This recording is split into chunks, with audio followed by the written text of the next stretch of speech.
Imagine a city frozen in time, a Ferris wheel that hasn't turned in 40 years, a hotel room where the glasses are still on the table, the beds are still made, and no one has walked through the door since the day the entire population vanished.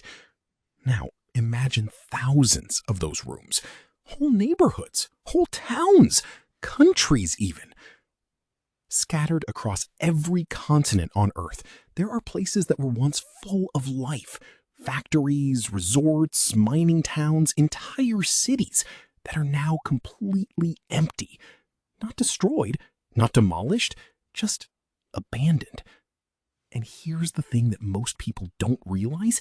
These places aren't just creepy tourist attractions.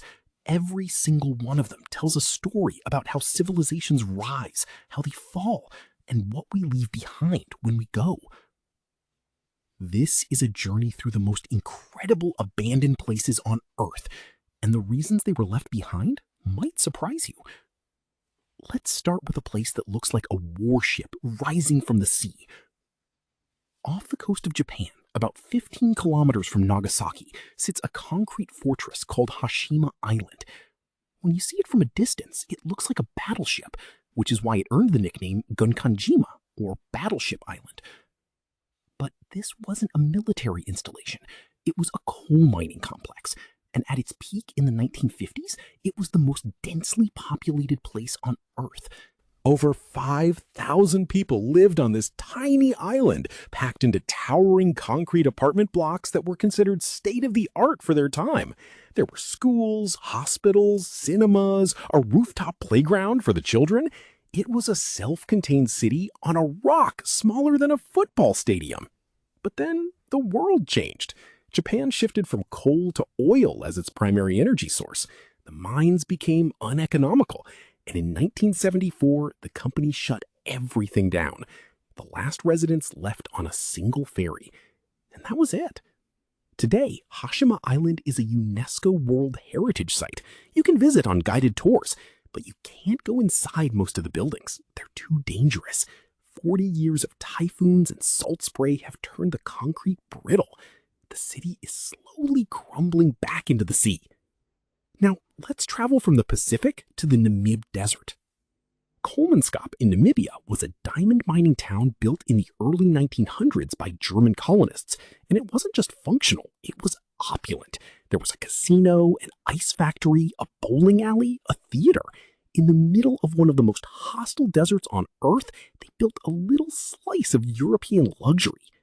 The residents threw lavish parties. They imported the finest goods. Children attended a German-style school. For a few decades, this was one of the richest communities in Africa. But the diamond rush doesn't last forever. By the 1950s, the deposits were exhausted. The company pulled out, and the desert moved in. Today, Kolmanskop is famous for one thing: rooms filled waist-deep with sand. You can walk through abandoned homes where the doors have rotted away and dunes have poured through the windows, burying furniture, filling bathtubs, reclaiming every inch of human space. The desert doesn't take sides. It just waits. But not all abandonment is economic. Some of it is catastrophic. On April 26, 1986, at 1:23 in the morning, reactor number 4 at the Chernobyl nuclear power plant in Ukraine exploded. The city of Pripyat was built just 3 kilometers away. It was a model Soviet city, home to 49,000 people, most of them young scientists, engineers, and their families. There were modern apartment complexes, sports facilities, a brand new amusement park that was set to open in just 5 days. When the reactor exploded, the Soviet authorities didn't evacuate the city. For 36 hours, life continued as normal. People went to work, children played outside. Nobody told them that the air was poisoned with radioactive particles. On the second day, the evacuation finally came. Residents were told to pack a single bag. They were told they'd be back in 3 days. They never returned. Today, Pripyat is the most famous ghost town in the world. The Ferris wheel, that symbol of a future that never arrived, still stands in the central square, rusted and motionless. Apartment blocks are open to the elements. Toys lie scattered on the floors of kindergartens. The city isn't just abandoned, it's radioactive. You can't live there, you can't even visit without a guide and a radiation dosimeter. But here's what's fascinating. In the absence of humans, wildlife has returned. Wolves, lynx, wild boar, and even brown bears now roam the exclusion zone.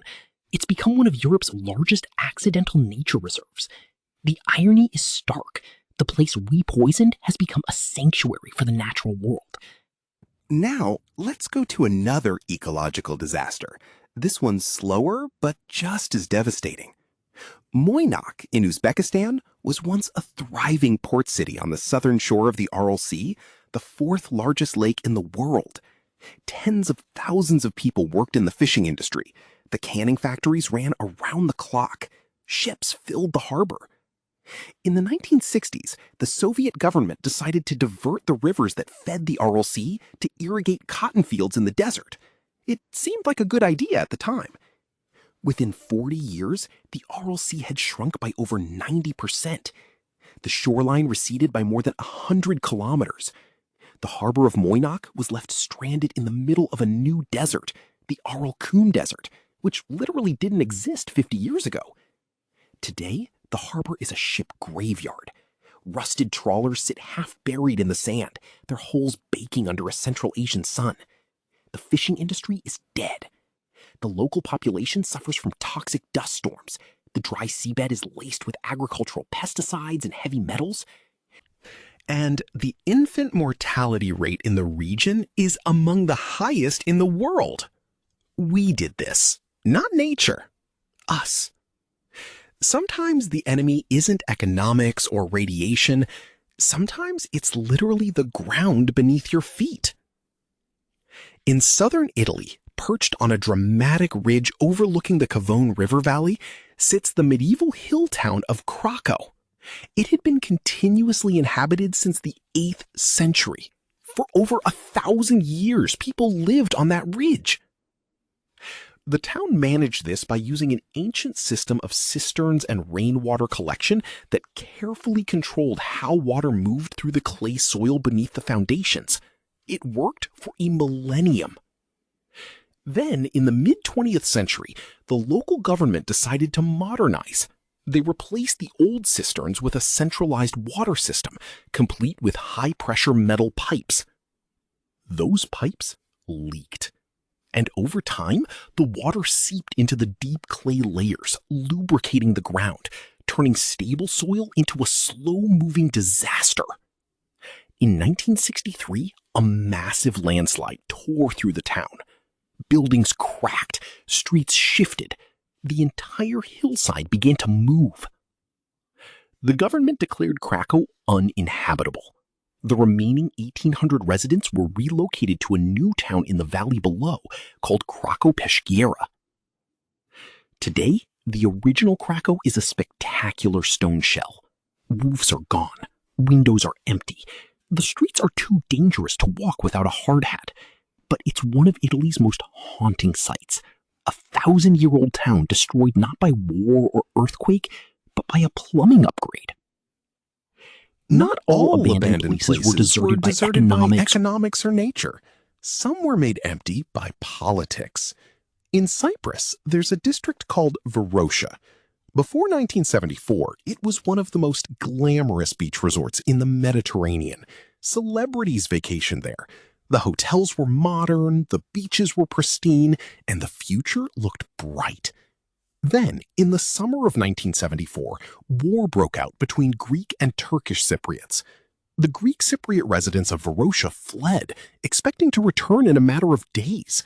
The Turkish military fenced off the entire district. No one was allowed back in.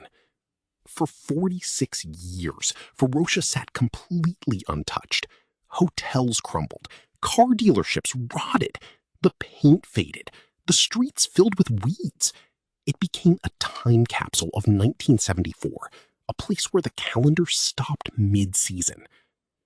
In 2020, Turkish Cypriot authorities began a phased reopening of the beachfront.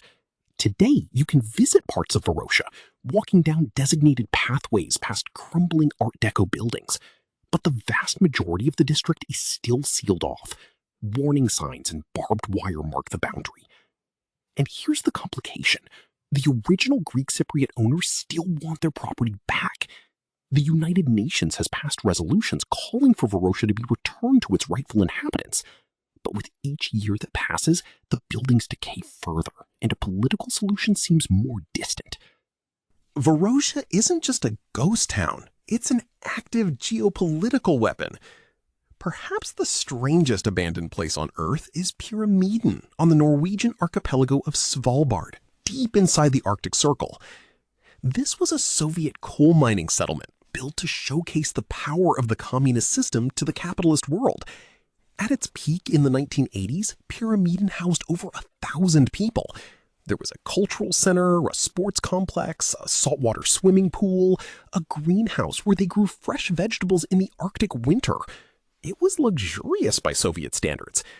But when the Soviet Union collapsed, the funding dried up. The coal was running out. And then in 1996, a plane crash killed over 140 employees and their families. The settlement was closed in 1998. Now, here's what makes Pyramiden unique. The Arctic cold preserves everything. Nothing rots, nothing rusts quickly. So when you walk into Pyramiden today, it looks like everyone just got up and left an hour ago. Film reels are still in projectors, books are still on shelves, skiing equipment is still in the corridors. There's a bust of Lenin in the main square, the northernmost Lenin statue in the world. And the buildings are so well preserved that you half expect someone to walk out and ask you what you're doing there. But tourism is complicated.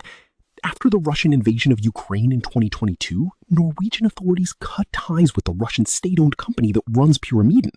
You can still visit, but only as an independent traveler, on a private boat or snowmobile.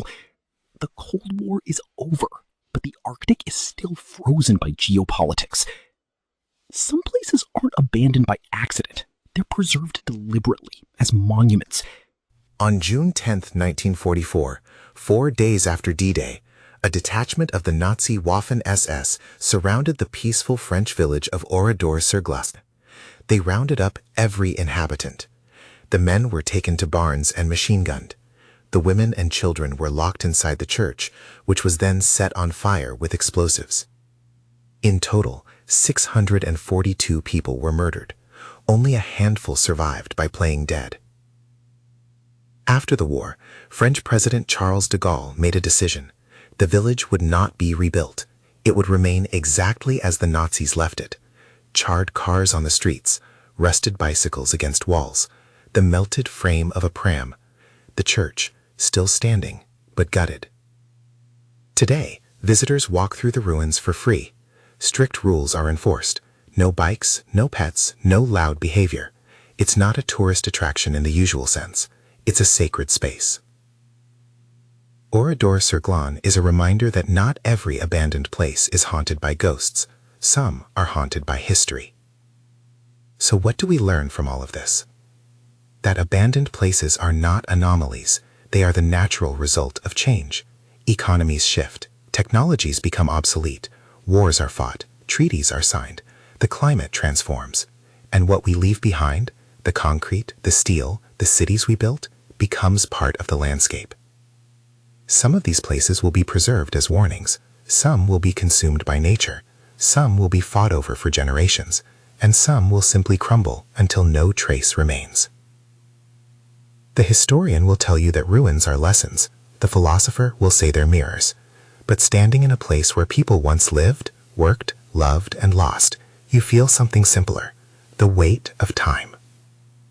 Every abandoned place on Earth was once someone's home, someone's future, someone's entire world. And the only difference between them and us is time.